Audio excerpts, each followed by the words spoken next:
City Farma, a farmácia da sua cidade. Canal 17, olá amigos também do Giro Serra, que nos acompanham nesse momento. Eu queria desejar uma boa tarde a todos vocês. Hoje um Giro Entrevista especial durante a sua tarde aqui. Hoje eu vou ter aqui do meu lado o Marcelo da Prodeficiente, né? Chamado de Marcelo da Silveira também, como seu nome, mais conhecido como Marcelo da Prodeficiente.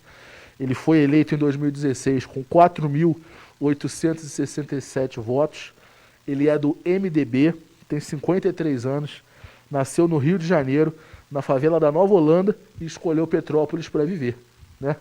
Marcelo, que hoje a gente vai conhecer um pouco da história e da vida do Marcelo. A gente conhece o Marcelo lá da TV Câmara, lá da Câmara Municipal, do vereador, das leis, né? Do Alto da Serra, a gente já conhece, mas agora falta saber um pouco da onde tudo começou, né? Primeiramente, boa tarde, Marcelo. É uma honra ter você aqui nos nossos estúdios. Boa tarde a todos que estão nos assistindo. É uma honra para mim, né? Poder. Eu acompanho também o teu trabalho há muito tempo, né? Eu sei como foi difícil chegar, né? Ainda falta muito chegar ainda, né? Que as coisas estão sempre faltando alguma coisa, né? E eu fico muito satisfeito pelo convite. E uma coisa que você fez, uma colocação agora, que o vereador, o Marcelo da Prodeficiente, que nasceu em Nova Holanda, né? Para quem não conhece, Nova Holanda é uma favela no Rio de Janeiro, né? Onde papai e mamãe, né, nos criou.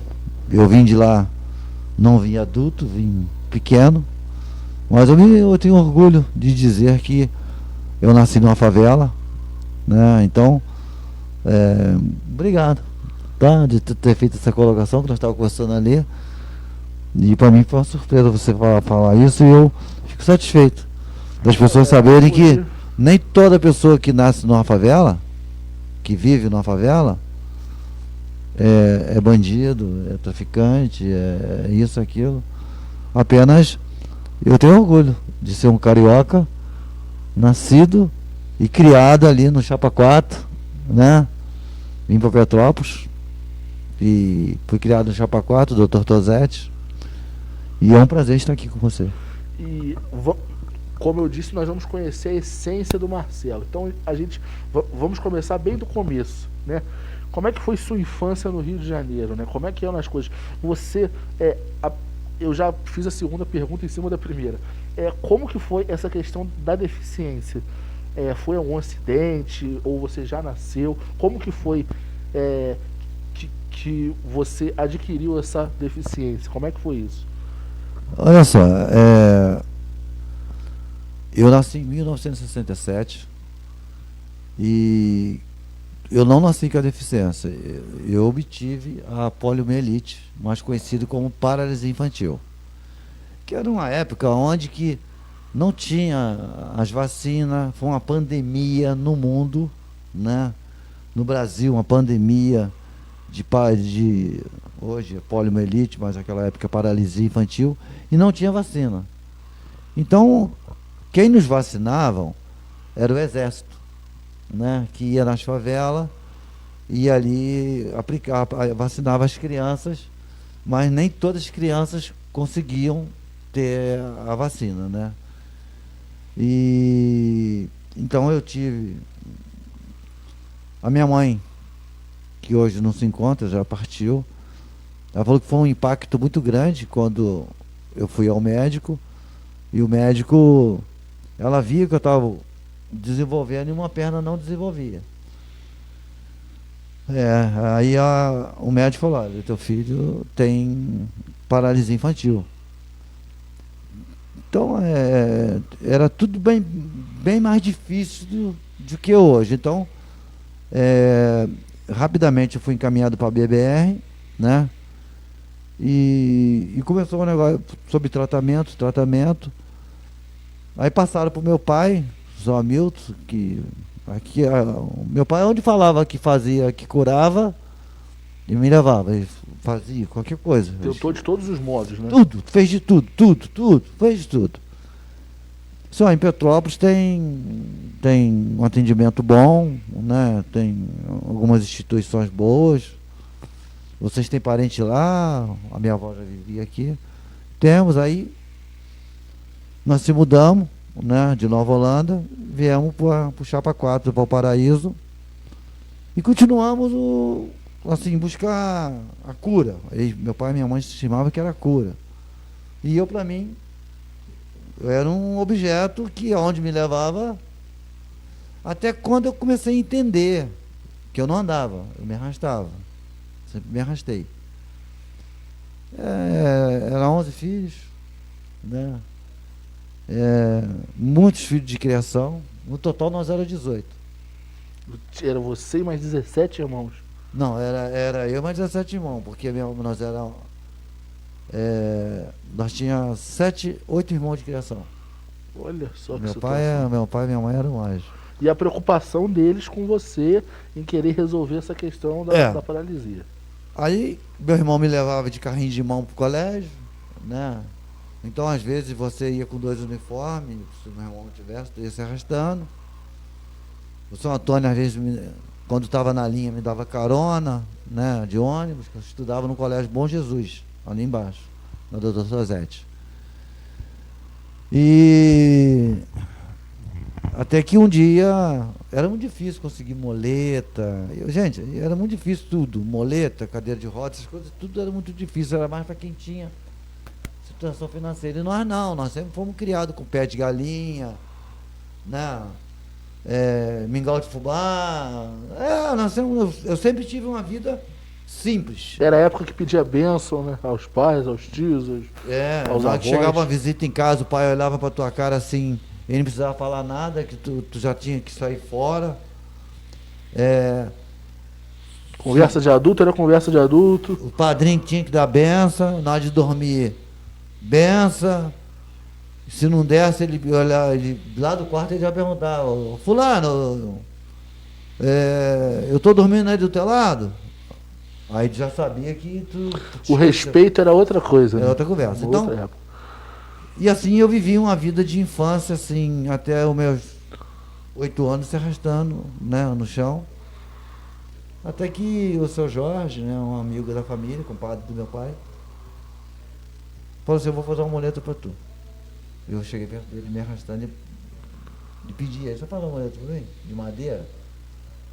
E aquilo ali, ele chorou na hora, né, e falou assim, meu filho, não faz isso com um padre não. Porque o meu sonho era andar. Não, e eu imagino pra você com 8 anos, essa época que todo jogador queria jogar bola, era todo mundo correndo. Então, sempre era goleiro. E que situação chata você não poder sempre escolher, goleiro. né? Entendeu? Eu imagino isso pra uma criança. Hoje em dia, tem um tratamento psicológico, tem pessoas que ajudam, que conversam. Na época não tinha isso. Então, eu imagino o impacto que não foi Aí não tinha duplicado. inclusão nas escolas. Não tinha a inclusão na escola. Então você sempre era assim, não era descartável. Mas isso eu contei até num programa que eu fui, né? Um programa que foi em rede nacional, que a minha família foi descobrir aquele dia. Que quando tinha festa junina, né? Isso eu não paro de falar, eu sempre falo isso. Pô, você ia arrumado de caipira, botava você sentado numa cadeira, e todo mundo dançando caipira, e você era apenas um aluno da escola que você não participava, e dali você acabava aquilo ali, você ia para casa. Mas a criança, ela sente, né? Poxa, aí quando você começa a entender as coisas, você começa... Foi quando eu fui em vários locais, eu viajei muito, onde falava, tal local tem uma pessoa lá que faz cura. Meu pai, coitado, tadinho, pedreiro, né? Ajudava o dinheiro para pagar passagem, para levar minha mãe, para minha mãe me lavar. E eu ia e voltava como eu fui, pô. Tu entendeu? Mas a esperança do caminho, aquela Não. vontade, aquela E isso, euforia. cada vez que você ia no local, a esperança dentro do meu pai e da minha mãe era maior, porque a minha, eu era uma criança. Mas só que na volta eu comecei a notar. Eu falei, poxa, eles estão fazendo de tudo para ver o filho andar, e estão se matando. Até que um dia eu falei assim com a minha mãe, eu não vou mais em lugar nenhum. Não, mas me falaram que em Teresópolis tem um senhor lá que disse, eu não vou mais.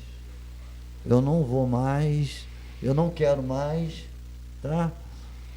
Porque aí eu comecei a notar. O que Deus faz. Se eu não tivesse a minha deficiência, será que eu estava lutando pela pessoa com deficiência? Será que eu fiquei quase 20 anos no Alto da Serra, na Pro Deficiente, trabalhando? Será que eu tinha a visão que eu tenho hoje e o respeito pela pessoa com deficiência? Porque é tudo enquanto você não passa na pele. Depois que você passa na pele, você começa a notar. Verdade. Então foi quando eu decidi na minha vida e falei, não quero mais. Aí eu comecei a aprender a andar com uma muleta só. Tô aí. Então, aí a gente está conversando sobre uma história de superação. Essa foi a sua segunda superação. Sonho de andar. A primeira superação foi a questão de você nascer na Nova Holanda. E para quem mora lá, para quem nasce lá, já é tudo mais difícil. Muito difícil, gente. Já é a primeira. Aí a segunda é essa questão da deficiência, né? E aí a gente... aí a sua adolescência, seus 13, 14, 15 anos, você já estava aqui... Como que foi essa parte? Não, estava aqui. Eu sempre posso tudo. Eu sempre consigo fazer tudo. Né?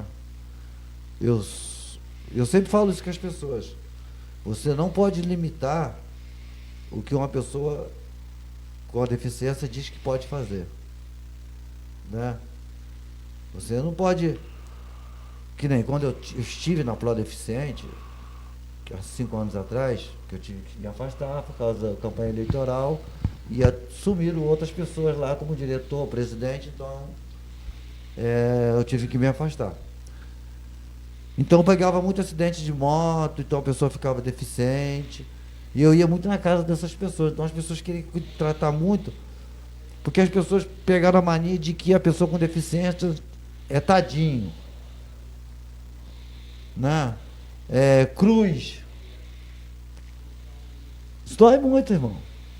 Tu ouviu uma pessoa falar assim pra tua mãe, ô Geraldo, eu não sei como é que você consegue carregar essa cruz.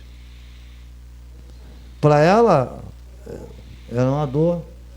Mas você, depois de uma certa idade, você começava a notar que aquela cruz era você. Né? Então, eu sempre participei, gosto de jogar bola até hoje. Eu sou bom de bola. Eu sempre falei, eu faço o que o Ronaldinho faz, mas ele não faz o que eu faço. Isso sim. Eu jogo bola de muleta e ele não joga. Jogo bola, dirijo, nado. Eu tive uma infância, depois que eu ganhei minha muleta. Tive infância, mesmo sem muleta, eu me arrastando. Eu andei muito de trole, né? Eu tive uma infância boa. Dificuldade nós passávamos, mas meu pai nunca deixou faltar nada na nossa casa. Nem que fosse um taioba, um pé de galinha. Nunca faltou. A pessoa que consegue se alimentar, que tem um arroz e feijão dentro de casa, ela não pode dizer que passou fome. Sim. Né? Passar fome é aquelas pessoas lá na Etiópia, pessoas que dormem com a barriga vazia, né? E acorda com a barriga vazia. Nós não, nós tinha angu frito. Isso quem estiver entendendo o que eu estou falando tem mais de 50 anos. Né, senhor? Eu vi isso aí. Com certeza. Angu frito, né? tinha muito porco. Então, eu tive uma infância. Eu tive uma infância onde que meu pai. Eu era muito brindado pela minha mãe. Pelo meu pai não. Meu pai sempre falava que eu podia fazer tudo. Vai pular, vai onde? Vou lá no Lago Tandinha. Vai os colegas nadar. Vai, a minha mãe, tá maluco? Deixa ele ir. Aí tinha um campo de futebol continental, dali depois nós ia pro Lago do Quitandinha nadar. Loucura, essa coisa de moleque mesmo, né, cara? Então eu vou falar contigo. Eu tive uma infância que depois ela. Depois dos 15 anos ela se tornou um fantasma na vida da minha mãe.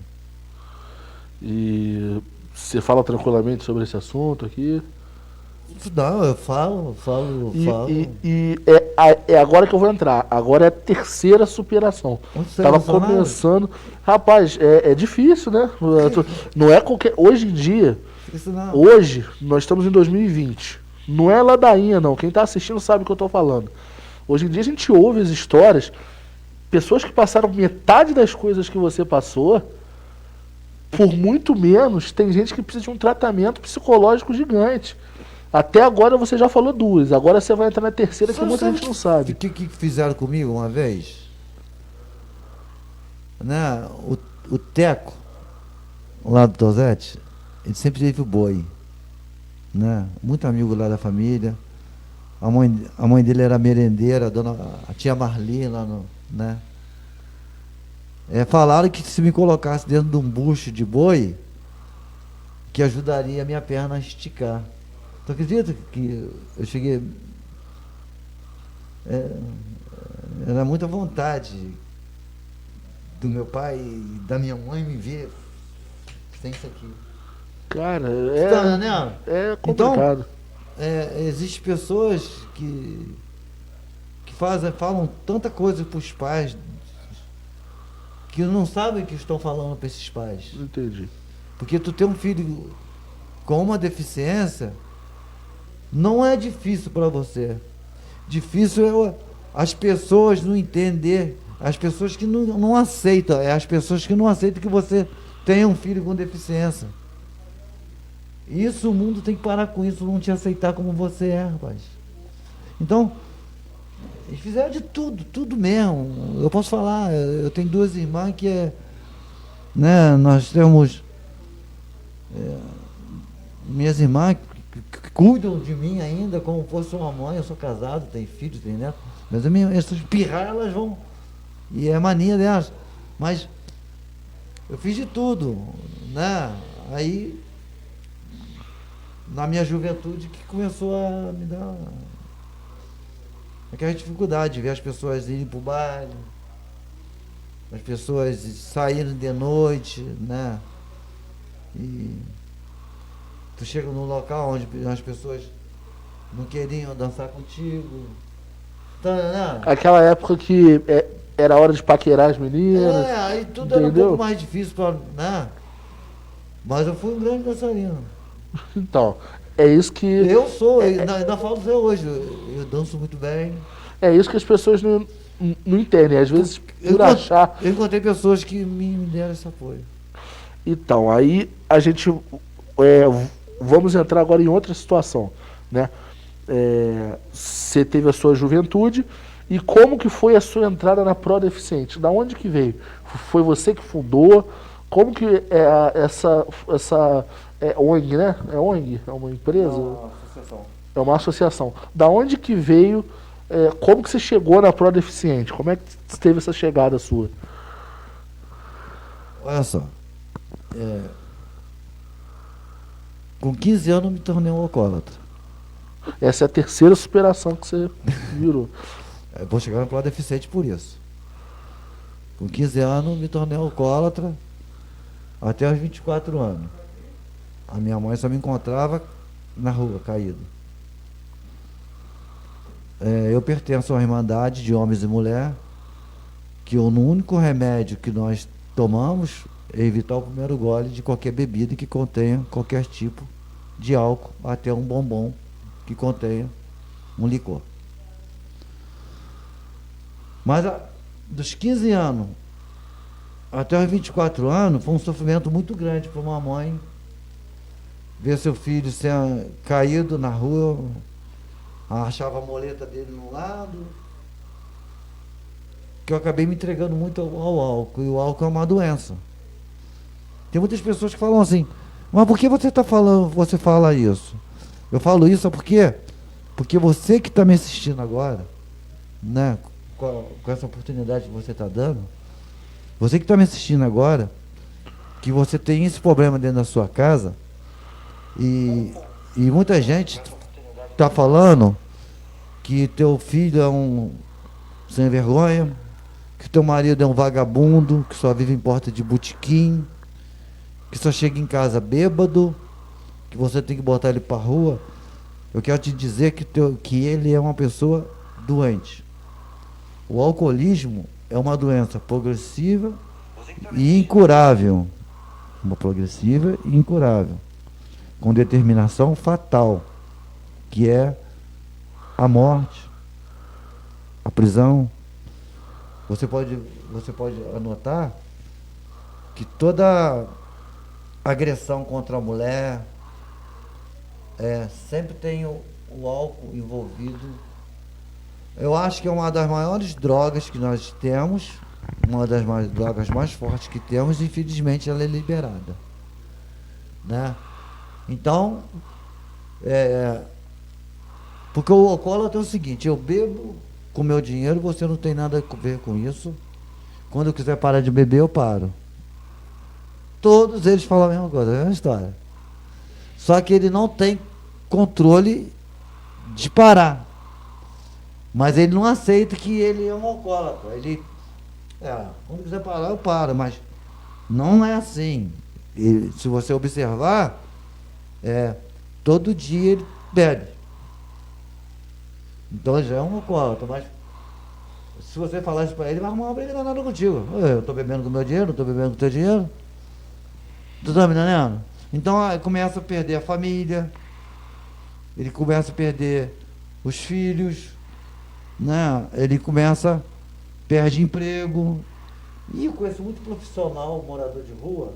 Porque eu sou muito assim pegado a eles, morador de rua, eu gosto de conversar muito com eles, que eles te ensinam muita coisa na vida. E eu conheci Alcoólicos Anônimos. Eu caído na rua, o Nelson passou, né, e falou assim, Marcelo, dá uma oportunidade, que meu pai já participava, meu pai já era coordenador do Alcoólicos Anônimos. Dá uma oportunidade, que eu abri o botequim, 5 horas da manhã com o dono, eu varri o botequim para ele, eu tô com um copinho de cachaça. E dali, 9 horas da manhã eu já estava caído, me levavam para casa. Eu acabava aquele porre e voltava. Porque cachaça, uma pessoa te nega um pedaço de um pão, mas um copo de cachaça não. Como é que esse cara faz para beber se ele não trabalha? Meu amigo, para acabar com a tua vida é fácil. O cara toma um pouco, deixa um pouquinho para tu. Aí quando o Nelson vai, vou lá naquilo lá, tá enchendo meu saco demais, hoje eu vou lá.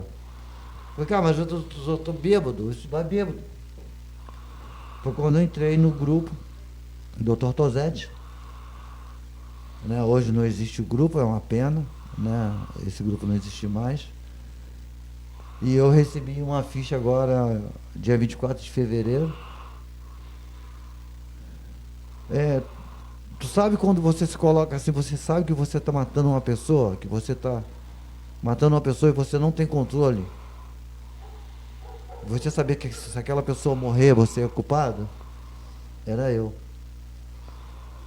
Porque a minha mãe foi a pessoa que mais sofreu com a minha doença.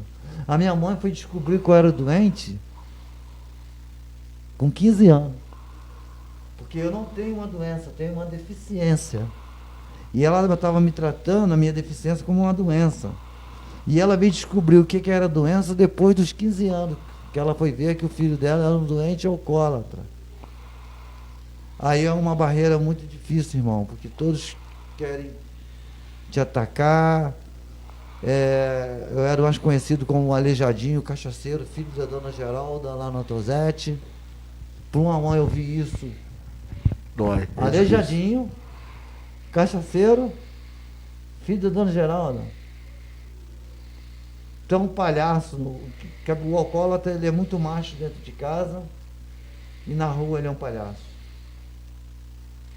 Então as pessoas não tem vergonha de falar, não tem vergonha de falar, não tem vergonha de falar, não posso ter vergonha de falar, não vou falar. A pessoa urinava dentro da garrafa de cerveja e você pensava que era cerveja e quando for ver aquilo era urina. E você todo fedendo, tava lá, tadinha, a dona Geralda lá, meus irmãos me carregando para casa. E eu vendo que eu tava com um enxadão, cara, eu botava assim no momento, o enxadão cavando a cova da minha mãe. Cavando a cova da minha mãe.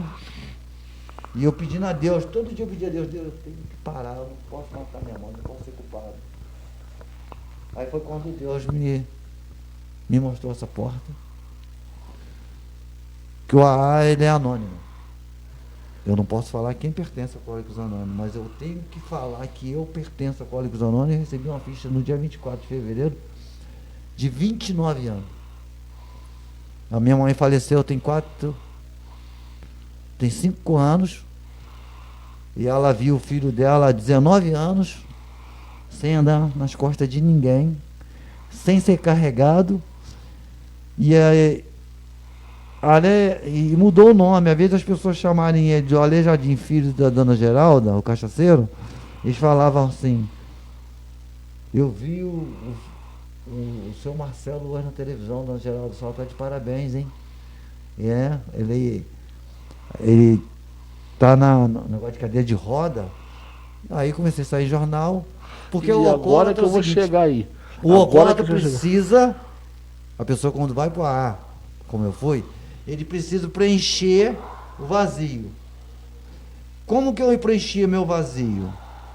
A não deixar acontecer com as crianças o que eu passei. Sim. Depender de uma cadeira de roda e o pai não ter dinheiro. E eu tenho esse compromisso com Deus. Quando eu crescer, eu falava isso com Deus, eu vou fazer de tudo para que as pessoas não se arrastem no chão como eu me arrastei. Então, quando eu entrei no Alcoólicos Anônimos, que eu só vivia dentro do bar, eu comecei a trabalhar em casa, com cadeira de roda, pedaço de cadeira de roda, e aquilo ali foi substituindo aquele lado meu de querer ficar em porta de bar. Aí tornou uma febre a Plodeficiente, se tornou uma febre, onde que todos que precisavam das coisas sempre iam na Plodeficiente. Então a Plodeficiente começou através do meu ingresso em Alcoólicos Anônimos. Tá?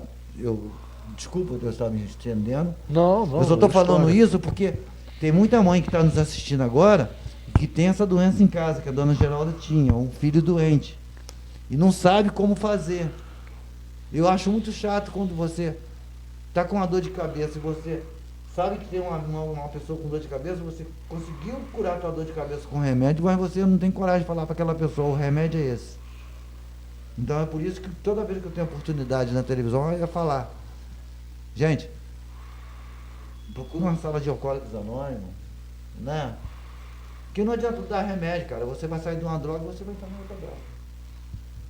E aí, quando você mesmo falou, você entrou na Plodeficiente, toda essa história, e você recebeu uma visita, digamos que mudou um pouco tua vida, que foi uma visita em âmbito nacional. Todo mundo viu o Marcelo na Rede Record de televisão, né? Quando de repente aparece o Rodrigo Faro. Eu lembro que eu estava em casa, todo mundo falando: Rodrigo Faro tá no Alto da Serra. Eu falei: Rodrigo Faro no Alto da Serra? O que está acontecendo? O que foi essa do Rodrigo Faro? E aí eu fui descobrir que o Marcelo, que ele tinha um quadro no programa dele, que ele sempre procurava pessoas que ajudavam as outras.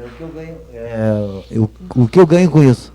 O que eu ganho com isso. E aí ele chegou e fez uma matéria no Alto da Serra com você, né? Como é que foi para você receber o Rodrigo Faro na sua loja ali, né? Na sua... O que acontece, né? O Rodrigo Faro tem uma assessoria que trabalha com muita pegadinha. E as pessoas iam lá na instituição, na Pro Deficiente, e falavam que estava precisando de cadeira de roda. E naquela época eu estava sem antena, sem luz, eu fechava mais cedo, estava sem telefone, cortado, né? Mas batalhando. E começou a chegar umas pessoas lá que eu não conhecia, e queriam uma cadeira de roda. Eu disse, olha, tem um aqui que eu montei, quanto que fica? Pode levar. Olha só, preste atenção, amigo.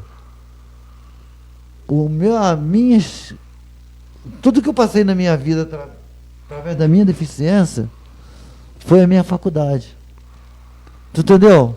Como é que eu poderia receber de uma pessoa um dinheiro através da doença de alguém? Porque quem me procurava na Pro Deficiente me procurava, não era para pegar uma cadeira de roda para brincar.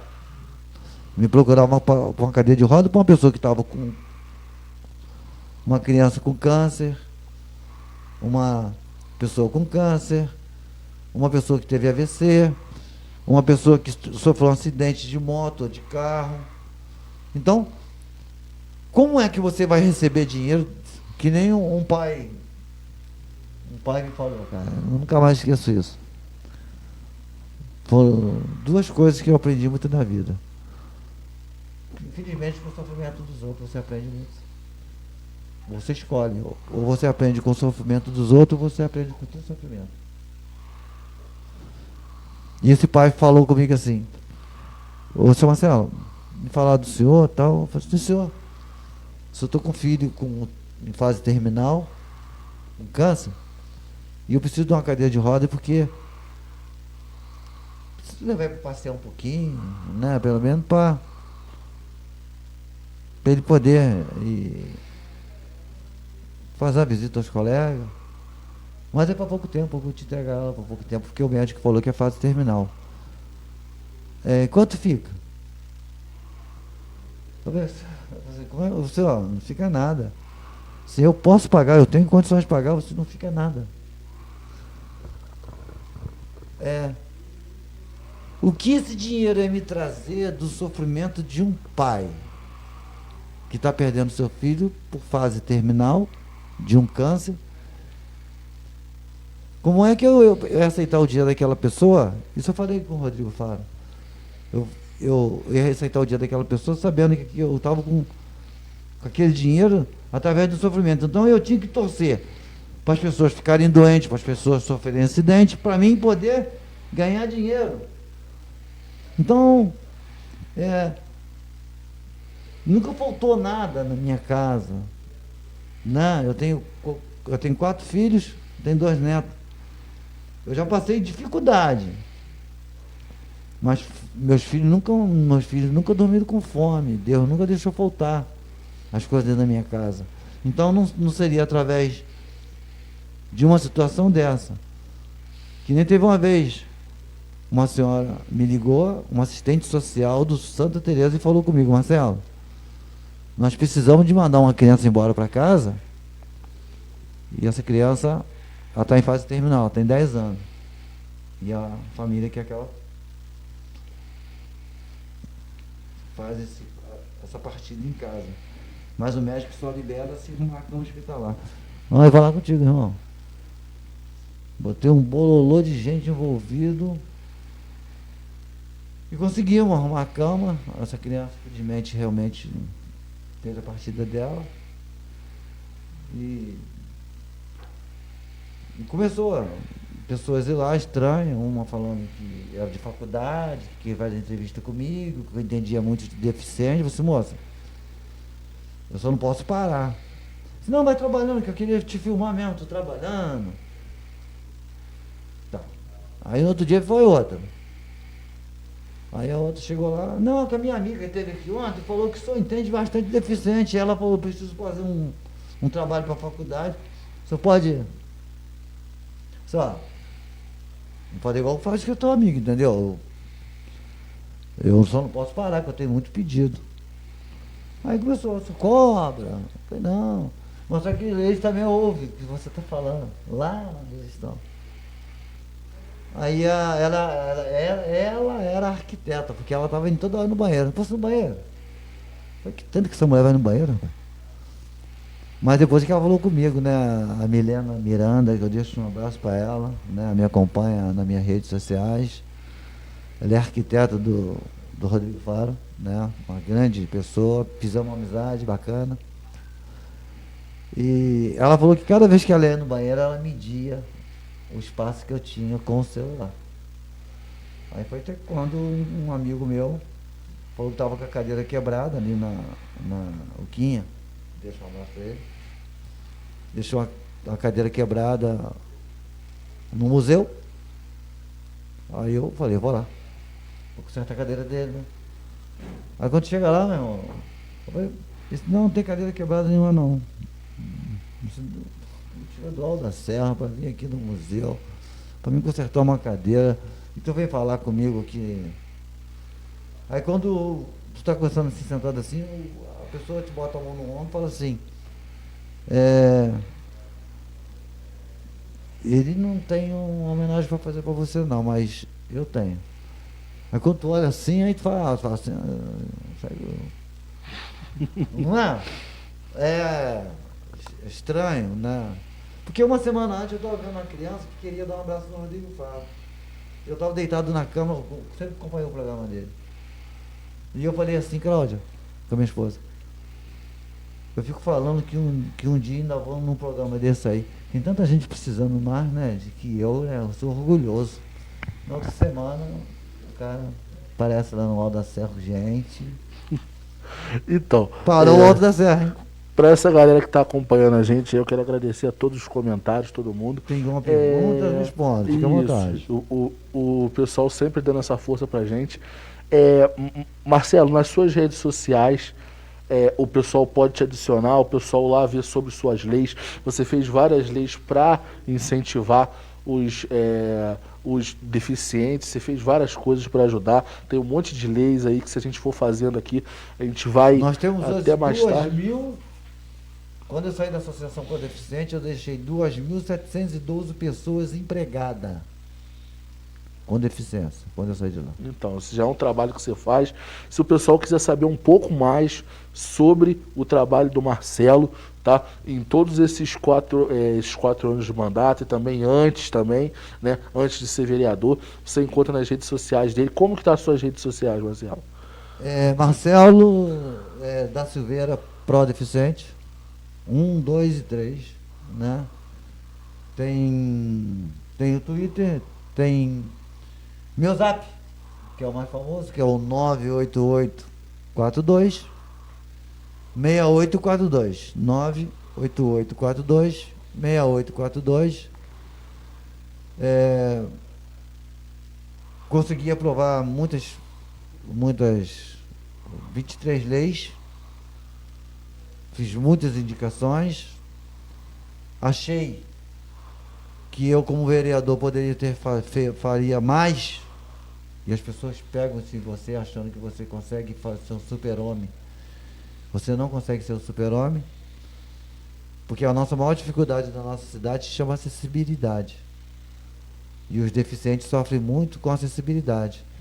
E eu achei que eu poderia fazer mais, mas infelizmente não depende só do vereador.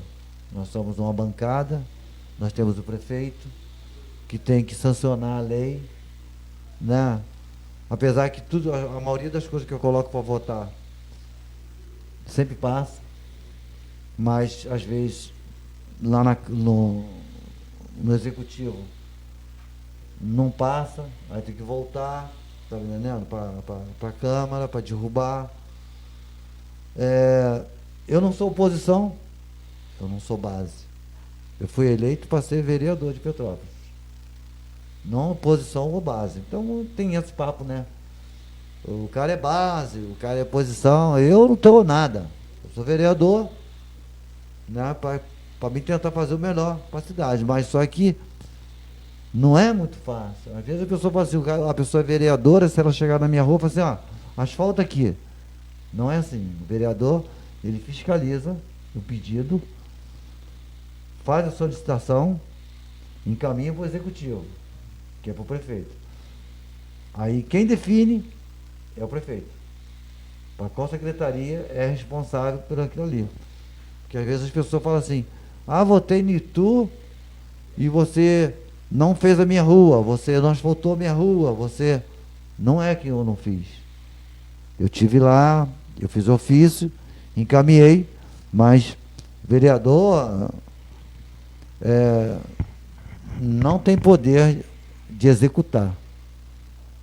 Ele é legislativo, ele fiscaliza, ele não executa. Quem executa é a prefeitura. Entendeu? Então, Entendi. Então, se você quiser saber um pouco mais do trabalho do Marcelo, é só você ir no Facebook dele.